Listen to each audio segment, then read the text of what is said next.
las sinagogas se lee la Torá y se leen los profetas, a pesar de eso, el velo que se ponía Moisés para que no le vieran el rostro de cómo brillaba con la gloria de Dios, a pesar de eso, ese mismo velo que tenía Moisés ahora lo tienen los judíos. Y por eso leen la palabra y no la pueden comprender porque hay un velo espiritual sobre ellos. Y yo no sé si usted me entiende, pero si usted no le pide a Dios que le quite el velo espiritual, usted no puede entender nada de Dios. Nunca lo entenderá. Tiene que clamar, quítame el velo que Satanás me ha puesto para no verte, para no entender la Biblia. Porque hay gente que lee la Biblia y no la entiende. ¿Nunca les ha pasado? Sí. Lee la ley y dice, pero yo no entiendo. Tiene velo.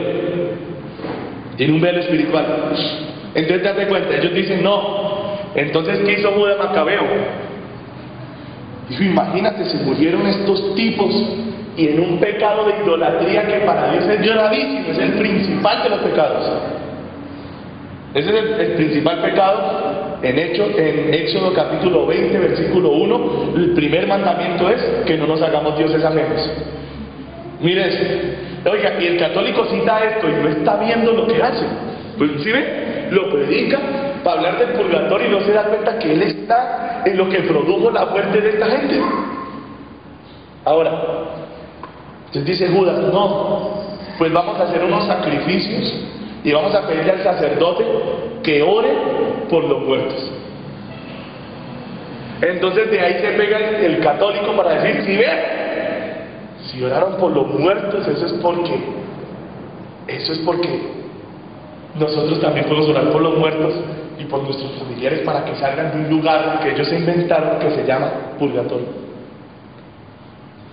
Doctrina judía, doctrina cristiana, jamás lo fue.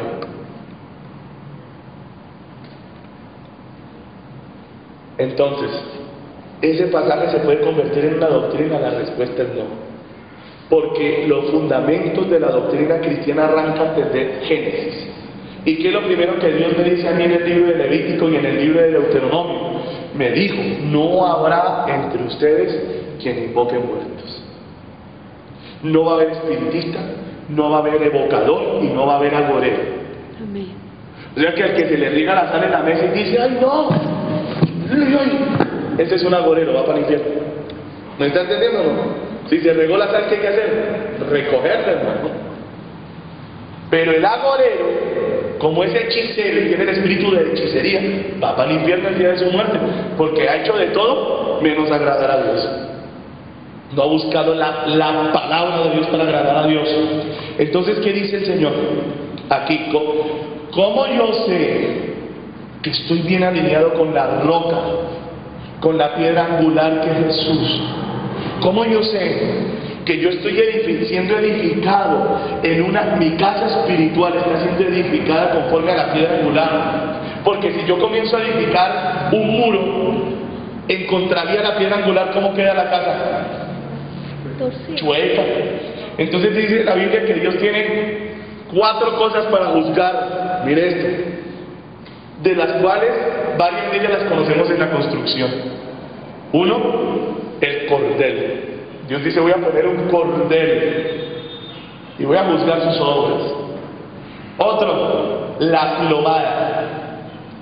¿Qué nos indica la plomada en la construcción? Si algo está derecho o está chueco. Entonces dice, voy a poner en tu vida una plomada, a ver cómo está tu casa espiritual, si vas bien o vas mal. La pregunta es, ¿usted quiere saber si vamos bien o vamos mal? Sí, claro. ¿Quiere ver la plomada? Mírela ahí en el capítulo 7 de Mateo 24. Cualquiera pues que me oye estas palabras. ¿A qué vino usted esta noche? A escuchar palabra del Señor. ¿Usted vino a escuchar las palabrerías del pastor? No. ¿Usted a qué vino en esta noche? A escuchar palabra de Dios. ¿A escuchar la palabra de quién? ¿Y yo qué estoy leyendo, Condorito? ¿Qué estoy leyendo yo, hermanos amados? Palabra de Dios.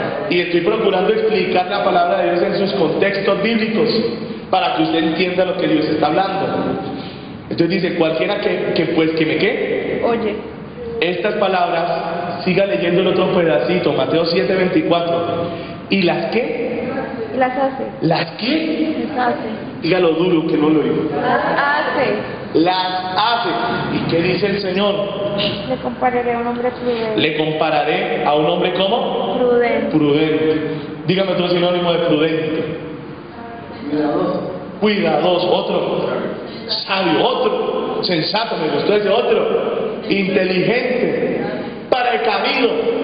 ¿Sí o no? Ahora mire, dice yo le voy a comparar a un hombre que es precavido, sabio, inteligente, prudente, que edificó su casa, digamos, espiritual. Lo acaba de decir Pedro, ¿verdad? Pedro nos está explicando. Que edificó su ¿qué? ¿Casa cómo? Espiritual. ¿Sobre dónde? Sobre la roca. Entonces yo tengo mi vida espiritual fundada sobre la roca porque creo en el Papa. ¿Sí? No. Si yo tengo mi vida espiritual, mi casa espiritual, bien y va bien, significa que yo la tengo sobre quién? Sobre la roca. ¿Y cómo se edifica sobre la roca la casa espiritual? Oyendo, ¿qué palabra? Las palabras de Jesucristo y haciéndolas. Amén. Mire, uno como predicador, le voy a decir una cosa, uno tiene sus amigos y sus enemigos. ¿Usted sabía o no? Uno tiene gente que dice, traiga al pastor Antonio para que nos hable la palabra de Dios y les gusta que uno les hable. Y hay otros que no más me ven y dicen, no quiero ir a ese equipo. Bueno, resulta que hay un hombre que tiene eso. La esposa de él, una mujer que ha visto pues el fruto del poder de Dios en este ministerio y ha sido supremamente bendecida y levantada en el Señor.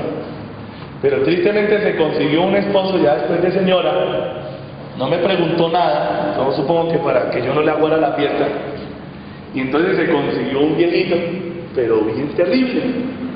Y nosotros desde la primera vez que nos sentamos a almorzar tuvimos un choque y desde ese encuentro que ha sido difícil. Porque el tipo empezó a hablar y dice que era cristiano, ya se casó con él, que porque él iba también a la iglesia, aprenda esto. No todo lo que entra a un parqueadero son carros. ¿O no? Entra gente, Sí. entran bicicletas, entran motos, usted aprenda esto. No todo el que entra a una iglesia es cristiano. Usted tiene que esperar, chequear al personaje y decir, pues si será cristiano o no, si será cristiano o no, porque dijo Jesús, por el fruto va a conocer usted el árbol. Entonces usted va a la casa, ve que el tipo es de Dios o que va en un proceso, pero uno nota cuando alguien tiene como el corazón puesto ahí, en que quiere seguir a Cristo, en que quiere mejorar, en que está orando y buscando a Dios. ¿Es así o no? Ahora, entonces este hombre, a mi papito por acá, mi mamá, todos contentos comiendo. Y yo así como retrechero, yo me veía al viejito este y decía, este viejito, Dios mío, ayúdame porque como que no me agrade. ¿Qué será lo que tiene? Entonces, ahí sacó lo que tenía. Dijo, mire, y además que no dejaba hablar, el bendito viejito no dejaba hablar, no solo él hablaba. Yo decía, hombre, Dios mío, ¿de dónde sale este señor? Bueno, y llega y dice, mire, yo le voy a decir a usted algo, me dice. Le dije, ¿qué? Me dice, yo tengo un poder mental impresionante. Y yo agarro a una persona y la doblego con el poder mental brujo. Porque tienes un diablo adentro. Oiga, se casó esta hermana preciosa con un brujo de iglesia. Imagínense, salió el tipo y es que mentalista. Oiga, y me pongo yo bravo, yo. Dije, güey, ¿y este señor de dónde salió? Le dije, entonces me reí, solté una carcajada en la mesa. Sí, el viejito se quedó mirando, ¿por qué se ríe? Le dije, ¿cómo me gustaría verte a ti probando tu poder mental conmigo? A ver si puedes. Ya he tenido los cultos mentalistas que me miran todo el culto haciendo así. Al rato están en el piso caídos por el poder del Espíritu Santo. Tu mente no es nada comparado con el que está conmigo. Y el viejito quedó así paliducho y desde ahí ha sido difícil la cosa. Entonces él está en una iglesia filosófica. Te lo voy a explicar que es una iglesia filosófica. Entonces una iglesia filosófica es una iglesia que no tiene solamente un estudio bíblico, sino como 10.000 estudios. Entonces usted entra, hace el curso de discipulado 1, 2, 3, luego hace diaconado 4, 5, 6, 7, 24, luego hace curso de limpiado de sillas de iglesia 1, 2 y 3, luego, o sea, usted vive lleno de cursos y cursos y cursos. Ustedes allá se la pasan estudiando, ¿me entienden? Estudiando y disertando acerca de las doctrinas de Dios. Entonces, ¿y tú qué piensas? ¿Tendrán sexo los ángeles o no? El otro dice, no lo sé. Vamos a seguir estudiando. Entonces uno le dice, bueno, oiga hermano, se enfermó el hermano tal. Estamos estudiando si la sanidad de Dios es para este tiempo todavía o no.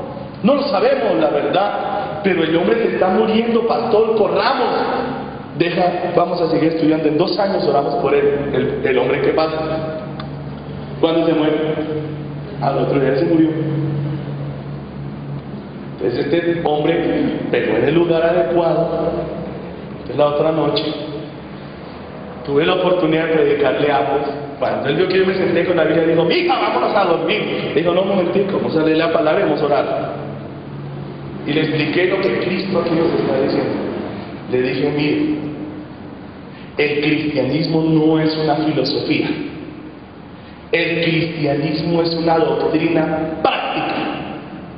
Y por eso fue que Jesús y los fariseos chocaban. Porque los fariseos querían seguir estudiando. Y entonces, pero ¿y a qué se habrá referido el Señor cuando dijo que ningún trabajo de siervos haríamos en el día de reposo? Entonces, elucubrando en eso, habían puesto como 10.000 mandamientos para el día de reposo, cosa que hasta el día de hoy, si usted va a Israel y se va a una casa judía, le voy a contar el viernes antes de las 6 de la tarde, porque el día para Dios y el día judío comienza a las 6 de la tarde del día anterior nuestro.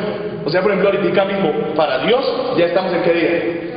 En sábado. Eso está clarísimo, ¿verdad? Entonces el judío dice, no, mañana es Shabbat. Mire, ha llegado a tanta la exageración que el día anterior, el viernes a las 3 de la tarde, están los niños contando las tiras de papel higiénico y poniendo las listas porque supuestamente en el Shabbat no se puede ni partir el papel higiénico para limpiarse. Entonces, ese es el resultado de tanto filosofar, de tanto bobear y de no vivir a Dios. Entonces se vuelve un enredo, una tontada, una elucubración y Dios por allá en el cielo furioso con uno. Y este cabezón, ¿hasta cuándo va a tratar de entenderme en vez de buscarme y obedecer lo que yo le hable? Amén. Simple. Pero como somos cabezones y creemos que con este cerebro vamos a comprender el universo, yo digo, no, qué risa. Entre más avanza la ciencia, lo que más prolifera son las especialidades. Porque para cuando usted es un experto de expertos en un área, se da cuenta que solamente sabe un pedacito de un área.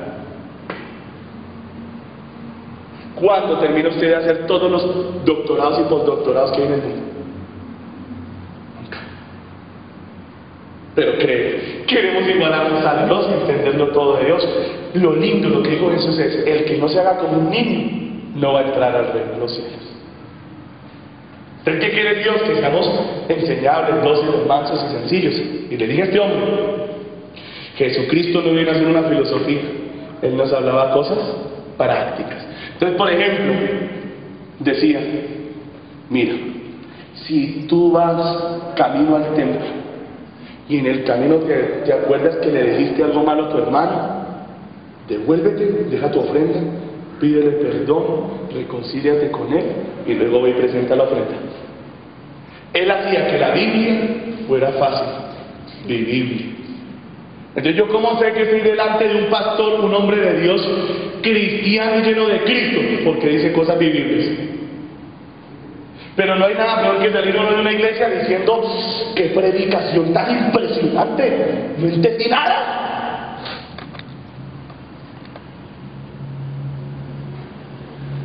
Claro, ese hombre, yo creo que todavía me está masticando, no me pasa. Porque él quiere vivir elucubrando y él piensa que la religión es una cosa y que la vida práctica es otra. Y el cristianismo eso lo une. Amén. ¿Qué dice Santiago? ¿Cuál es la religión pura y sin mancha delante del Padre? ¿Hay alguna religión que Dios avale? Sí. Porque un día decimos que no. ¿Cuál es la religión pura y sin mancha? Visitar a los enfermos. Dice la palabra del Señor. Visitar a las viudas y a los huérfanos en sus...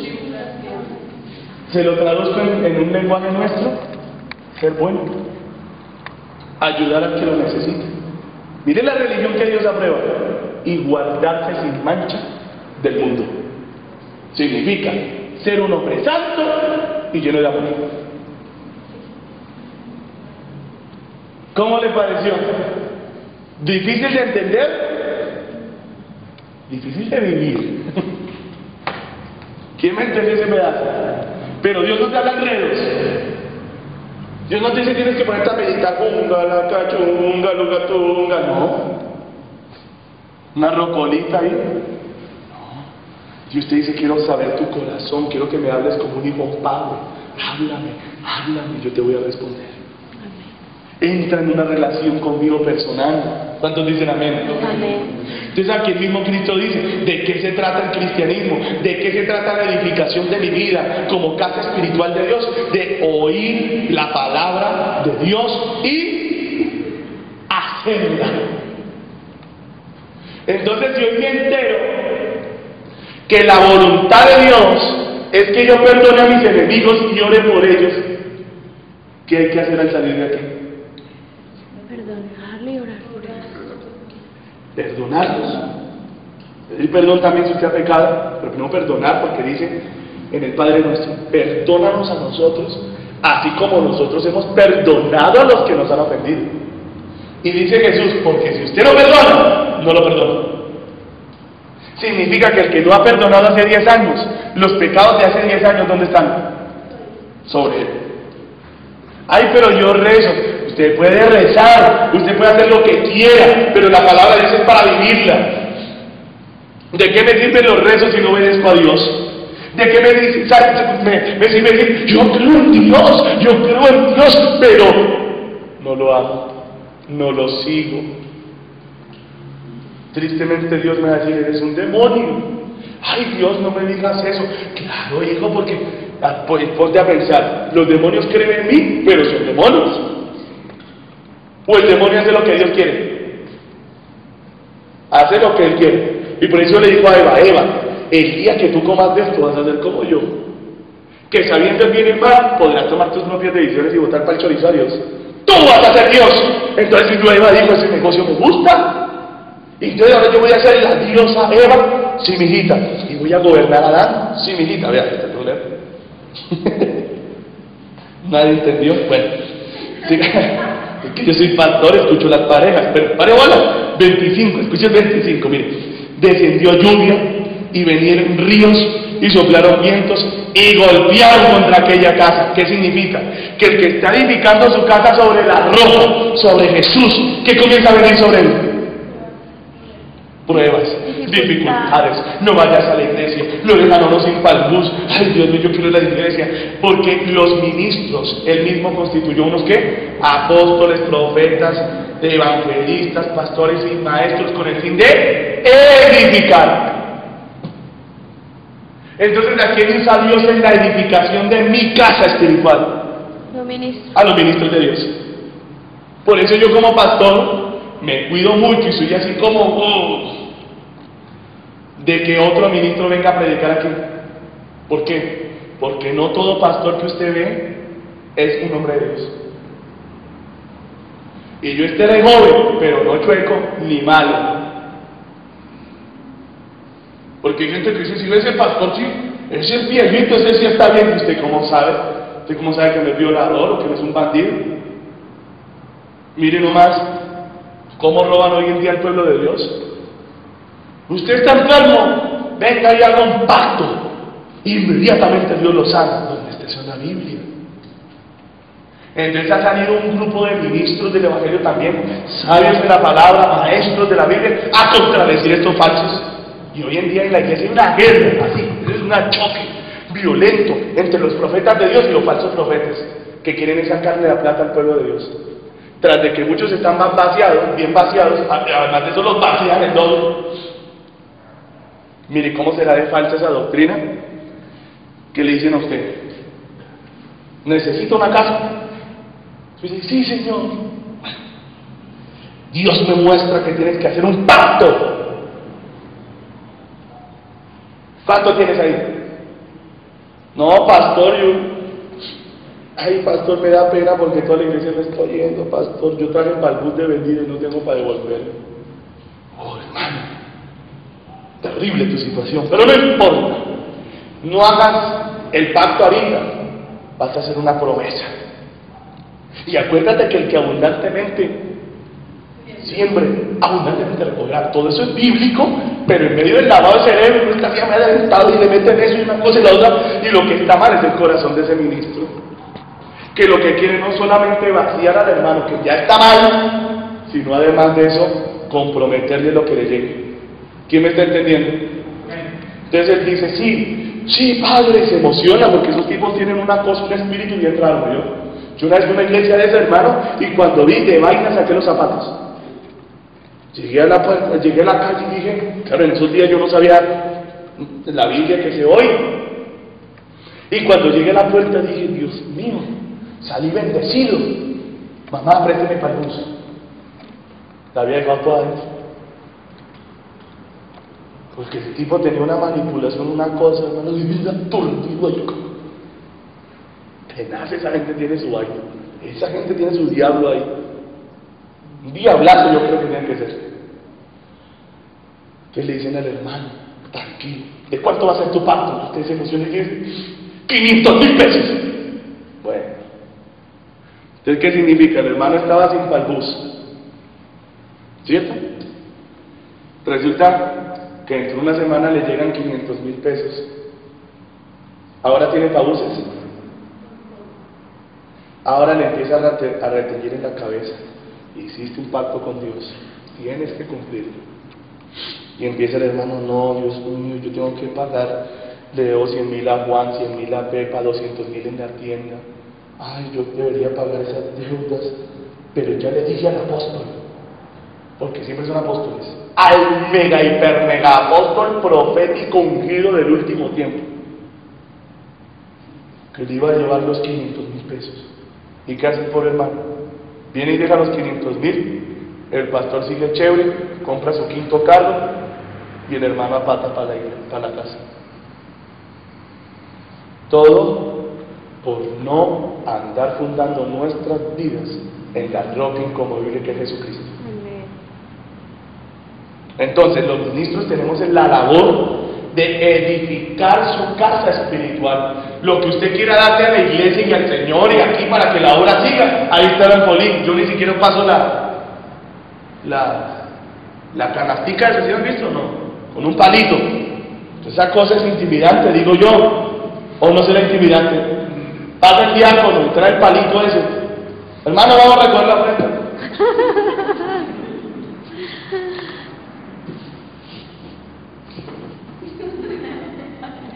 No hay, Dios mío, ¿qué hago, Padre Santo? Hermano, no va a ofrendar, hermano. Acuérdense que Dios bendice el dador a él. Allá les puse el alfolí, que es lo más parecido a lo bíblico. Alfolí es una caja, es un cuarto donde se guardaban las cosechas de Israel. Usted tiene su ofrenda, va y la deposita allá. Y si tiene una moneda, eso sí le aviso, trueno. Pero no le dé pena que Dios no mira la moneda. Sí, porque como es pura madera pelada, entonces eso, cuando cae la madera, le ¡ta! ¡Tum! ¡Quita! ¡Tum! Entonces la iglesia lo ve. Yo lo que hace, hermano, que hace como pero miren, pero espere. La Biblia nos enseña que Cristo y que Dios nunca mira el monto de la ofrenda, sino el corazón con que uno le da a Dios. Porque claramente dice el Evangelio que estaban todos dando en el templo, ¿verdad? Sí. Y llegaban los ricos. ¿Y qué llevaban los ricos? Mochiladas de plata, solo. Y los apóstoles diciendo, no, ese es mucho tipazo, ese se llama Dios, vea. Y llegó otro rico y echó otra mochila de plata. Y al rato apareció una abuelita con 2 monedas de 50 pesos. Y llegó y las puso. Y eso tocó el corazón del Señor, que Él es Dios. Y entonces suelta la pregunta, les dice, a ver, muchachos, de toda esa cantidad de gente, ¿quién dio más? Ay, Señor, por fin, Señor, nos hizo una pregunta fácil. ¿No viste el que traía las 3 mochiladas, que hasta traía 3 esclavos para que pudieran echar la plata? Porque el tipo era tan fino que no echaba ni siquiera la plata, le ponía al esclavo a que le echara. Y entonces dice el Señor, no. Tan lindo. La que más dio de todos este poco de tipos fue la viejita. Ay, Señor. Pero si cuando la viejita pasó eso, la caja tronó, hizo ¡ram, chuquichico, bam, pum! Dijo, no, porque todos esos ricachones dieron de lo que les sobraba. Pero ella, sin que nadie la impulsara, sin que nadie la prohibiera, sin que nadie la apretara, de lo único que tenía, dio lo que tenía. Entonces, Dios ve que yo dé coaccionado, Dios ve que yo dé por voluntad propia. Amén. Y tocó el corazón del Señor Jesús, porque él se sintió conmovido que la viejita dio lo que tenía para su sustento, poniendo su fe en el Dios de Israel, sin que nadie la molestara. Hermoso, ¿verdad? Entonces date cuenta, si yo estoy edificando mi casa sobre la roca, ¿qué viene? Pruebas. Dice, ¿vinieron qué? Ríos. Oigan, eso es clave, y yo lo tengo clarito en mi vida. Cuando yo sueño con ríos, digo, viene un ataque espiritual, y no ha fallado. Yo sueño con ríos y torrentes, hermano, y comienza un ataque de las tinieblas contra la iglesia y contra uno, pero violento. Entonces, en esos ataques se estremece la congregación, y los que están flojos, y los que están así como débiles, y los que están como llevados, ¿sabe qué pasa? Se van. Se los lleva el diablo. Pero dice la palabra también, ¿qué pasa, hermano Carlos? Es de agua turbia, cuando son de agua turbia, uno dice, uy, Dios mío, se vino un ataque violento. Cuando son aguas claras, hermosas, cristalinas, eso es como diciéndole a uno, ahí está usted, metidito en el agua de Dios, está en mi doctrina, usted está en mi presencia, ¿sí me entiende? Bueno, pero lejos de eso, dice, ¿y soplaron qué? Vientos. ¿Qué? En la Biblia, ¿qué son los vientos? La palabra viento en la Biblia es igual a la palabra espíritu, neuma, espíritu. Entonces, cuando dice que golpean vientos, significa que usted acaba de tomar la decisión de andar en la sana doctrina, de pararse en la roca que es Cristo Jesús, de oír sus sanas palabras y ponerlas por obra. Entonces comienzan los vientos de doctrinas. Ustedes bien empiezan a decir, ve, como leí hoy, cómo me fastidia eso. El diezmo es obsoleto y eso ya no está para el cristiano. Y lo decía un tipo citado como por 3 páginas cristianas de allá de México, de iglesias. Yo dije, no, madre, cómo estoy aburrido de leer las burradas que pone este tipo. Ignorante. Qué fastidio, hermano. No. El diezmo, el primero que lo dio no fue Moisés. Eso no fue algo establecido en la ley. El primero que dio el diezmo fue Abraham. Y la Biblia dice que nosotros fuimos benditos en la simiente de Abraham y que nosotros somos creyentes como el padre Abraham. Entonces el que diezma en la iglesia no diezma por ley, o sea, porque le toca, diezma como Abraham, por gratitud. Significa que ninguno que no se haya convertido puede diezmar, no le nace. Yo desde que me convertí, nunca lo olvido, no hubo pastor que me dijera nada. Le dije, Dios, de todo lo que me des, y le estaba hoy hablando de cuando era un muchacho de universidad, pelado, acabado y agobiado. Pero en esos días le dije, Dios, de todo lo que me des, te voy a dar el tanto por ciento, no 10 mil. Le dije, te voy a dar más del 10%, porque la misericordia tuya conmigo ha sido grande, Señor. De todo lo que me des, más del 10 te voy a dar. Y sale un payaso de estos, que si usted no tiene Biblia y entendimiento en la palabra, lo enreda. No, que la sanidad no es de Dios. Y entonces, ¿qué es de Dios? Hay otra doctrina que dice, no, el último hombre al que Dios le habló fue Juan en Patmos. Pero ¿qué clase de doctrina es esa que Dios lleva 2000 años mudo? ¿Les puedo contar un testimonio de que Dios todavía habla? ¿Lo quiere o no? Escúcheme bien esto. Resulta que hay lugares donde llevar el evangelio es supremamente difícil y peligroso además. Es peligroso. ¿Y usted cree que Dios, por el hecho de que una Biblia no llega, a Turquía, ¿usted cree que Dios se va a varar para llamar a alguien? Ay, no tengo que esperar a que le llegue la Biblia a él, porque si no le llega, yo no lo puedo tocar. Oiga, pero Dios sigue siendo Dios.